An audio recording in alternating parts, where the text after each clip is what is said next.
व्यक्ति का एक सपना होता है, उसका खुद का एक घर, उसके सपनों को हकीकत में बदलता हुआ एक घर। आज जिस तरीके से जमीन की कीमतें बढ़ती जा रही हैं, शायद सरकार ने जो जमीन की नई गाइडलाइन तय की है, इससे एक मध्यम वर्गीय और आम परिवार का सपनों के घर का सपना चकनाचूर होता दिखाई दे रहा है। आज इस नई जमीन गाइडलाइन का हर कोई विरोध कर रहा है। आम जन, कांग्रेसी और बिल्डर सड़कों पे उतर आए हैं और उनके विरोध को देखते हुए शायद सरकार ने यू टर्न लेते हुए कुछ संशोधन किया है नई गाइडलाइन में। आइए देखते हैं वो क्या संशोधन है। पहला संशोधन उन्होंने किया है, नई गाइडलाइन के अनुसार 1400 वर्ग मीटर के इंक्रीमेंट के आधार वाले आदेश को वापस लिया गया है। दूसरा संशोधन उन्होंने ये किया है, कमर्शियल कॉम्प्लेक्स को लेकर लिया गया आदेश भी उन्होंने वापस ले लिया है। तीसरा संशोधन है, बहुमंजिला इमारत को लेकर उन्होंने जो आदेश लिया था उसको वापस लिया गया है। आइए इसको थोड़ा विस्तार से देखते हैं क्या क्या चीजें थी जो उन्होंने चेंज की हैं। नगरीय निकाय में 1400 स्क्वायर मीटर के इंक्रीमेंट के आधार पर बाजार मूल्य गणना का आदेश वापस ले लिया गया है। नगर निगम के क्षेत्र के आधार पर जमीन की खरीदी वर्ग फुट के आधार पर होगी और आधा एकड़ से ऊपर की खरीदी पर हेक्टेयर की दर लागू हो जाएगी। सरकार ने बिल्डरों को भी बड़ी राहत दी है।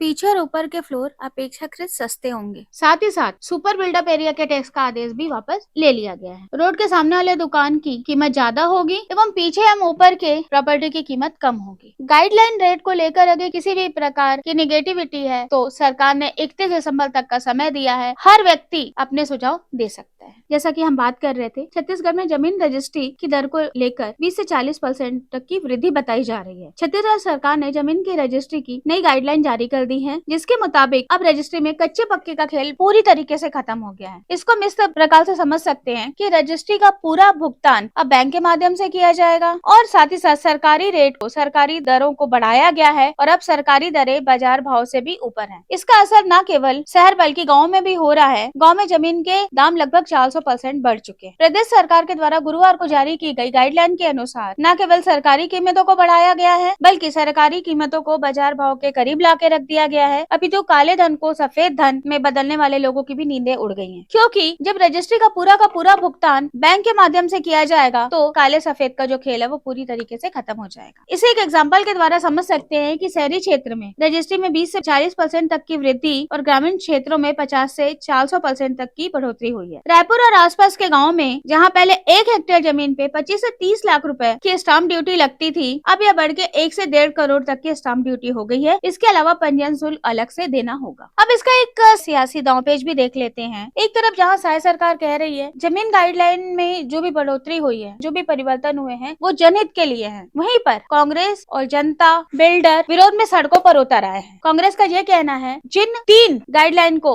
शायद सरकार ने परिवर्तित किया है वो शायद सरकार का यू टर्न है। बिजली वृद्धि की मांग को लेकर जिस तरीके से उन्होंने यू टर्न लिया था, ये शायद सरकार का दूसरा यू टर्न है जमीन गाइडलाइन में नए चेंजेस को लेकर। कांग्रेस और बीजेपी के इस पेचोखम के दौरान पूर्व मुख्यमंत्री भूपेश बघेल ने काल्पनिक कहानी साझा करते हुए कहा, एक डकैत के द्वारा एक परिवार को पूरी तरीके से लूट लेने के बाद उसको कुछ कम मुआवजा राशि दी गई। इसी तरीके से शायद सरकार ने पूरी तरीके से जनता को लूट लिया और अब कुछ कम पैसे देके राहत देने की बात कर रहे हैं। इसके पलटवार पे वित्त मंत्री ओपी चौधरी ने एक काल्पनिक कहानी का सहारा लेते हुए कहा, एक गाँव में एक मुखिया था, वो वर्षों तक वहाँ राज करता रहा। राज करते समय वहाँ न तो उसने अस्पताल बनवाए, न तो वहाँ के लोगों का ध्यान रखा, न ही तो महिलाओं, पुरुषों और बच्चों के लिए किसी जनहित का कार्य किया। इसी तरीके से भूपेश बघेल सरकार ने जो नहीं किया वो आज हम कर रहे हैं। उन्होंने भूपेश बघेल के ऊपर तंज करते हुए कहा, मैं मानता हूँ कि भूपेश बघेल को अच्छी कहानी बनानी आती है, लेकिन जनता कहानी पे भरोसा नहीं करती। जनता को जो दिख रहा है वो उस पे भरोसा करती है। आज जो सच है वो जनता के सामने है और वो दिख रहा है। आपने कलेक्टर गाइडलाइन को पहले 30% हमने कम किया था, उसको ख़त्म करके आपने उसको बढ़ा दिया और 10% से लेके कितना 200% तक 300% तक बढ़ाया। एक उदाहरण के लिए जैसे मेरे यहाँ ये मोतीपुर यहाँ से लगा हुआ 10-12 किलोमीटर, उसमें उन्होंने उस गांव के कलेक्टर गाइडलाइन किया है 2 करोड़ रुपया प्रति एकड़। उस गांव में ज़मीन मिल जाएगा 10 लाख रुपया, 20 लाख रुपया में, बहुत हो गया 25 लाख रुपये में मिल जाएगा। रोड के किनारे भले वो 1 करोड़ रुपये हो जाएगा, लेकिन ये मोतीपुर, मेरे विधानसभा मोतीपुर, ये यहाँ से अमलेश्वर से जाएंगे तो 8 किलोमीटर मिल जाएगा आपको। सांकरा में जो महात्मा गांधी हॉर्टिकल्चर यूनिवर्सिटी ना, बस उसके बगल गांव 2 करोड़ किया है। यदि ये ज़मीन के धंधा करने वाले और जिसके पास ज़मीन आधा एकड़ है वो यदि उपयोग करना चाहे तो छत्तीसगढ़ के जितने बैंक है वो खाली हो जाएगा, क्योंकि उस ज़मीन की कीमत तो 10 लाख है। अब आपने 2 करोड़ कर दिया तो 2 करोड़ के हिसाब से वो बैंक में जाकर लोन ले लेगा। 2 करोड़ रुपया है, ज़मीन 20 लाख का, लो भैया आप ज़मीन जब्त कर लो यार, 2 करोड़ तो मिल जाएगा। ऐसे सब लोग करें, यहाँ छत्तीसगढ़ पूरा बैंक खाली हो जाएगा। भूपेश बघेल जी के कार्यकाल में, कांग्रेस के कार्यकाल में 30% की गाइडलाइन में कमी करके, और ये भी उदाहरण दूंगा मैं आपको आने वाले समय में कि 10 दिनों के लिए भी गाइडलाइन को कई जगह बदला। इनके शराब के पैसे को, कोयला के पैसे को, महादेव ऐप के पैसे को खपाने का जरिया बनाकर रखे थे। पूरे छत्तीसगढ़ को पता है कि कई जगहों पर 10-10, 15% तक में रजिस्ट्री हो रही थी। इस तरह की परंपरा को इन्होंने बनाए रखा और काला पैसा कमाने के और उसे खपाने के जरिए के रूप में इस्तेमाल किया। जब गाइडलाइन रेट कम होता है तो मध्यम वर्ग को, जिसको बैंक फाइनेंस करके घर या प्लाट खरीदना है, उसको दिक्कतें होती हैं, क्योंकि गाइडलाइन के आधार पर बैंक का लोन मिलता है। जहाँ पर जमीन का अधिग्रहण होता है किसानों का, कहीं औद्योगिकरण हो रहा है, कहीं सड़क बन रही है, जहाँ पर भी किसानों का जमीन अधिग्रहण होता है वहाँ गाइडलाइन रेट कम होती है तो किसानों को जमीन का मुआवजा कम मिलता है। इन सब बातों के मद्देनजर एक बैलेंस करने की कोशिश की गई है। ऐसी कई सियासी अटकलें इस गाइडलाइन के साथ साथ चल रही हैं, जिसे हम और आगे देखते रहेंगे। इस मुद्दे पे हमारे मुख्यमंत्री विष्णुदेव साय और वित्त मंत्री ओपी चौधरी ने क्या कुछ कहा, आइए उसकी कुछ झलकियां देखते हैं।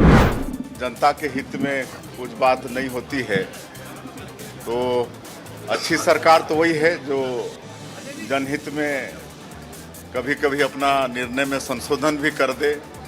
तो निश्चित रूप से गाइडलाइन दर को लेकर अभी कुछ बातें हैं, उसकी समीक्षा भी हो रही है, संबंधित लोगों से वार्तालाप भी कर रहे हैं और निश्चित रूप से उसमें कुछ आवश्यक होगा तो आवश्यक संशोधन भी करेंगे।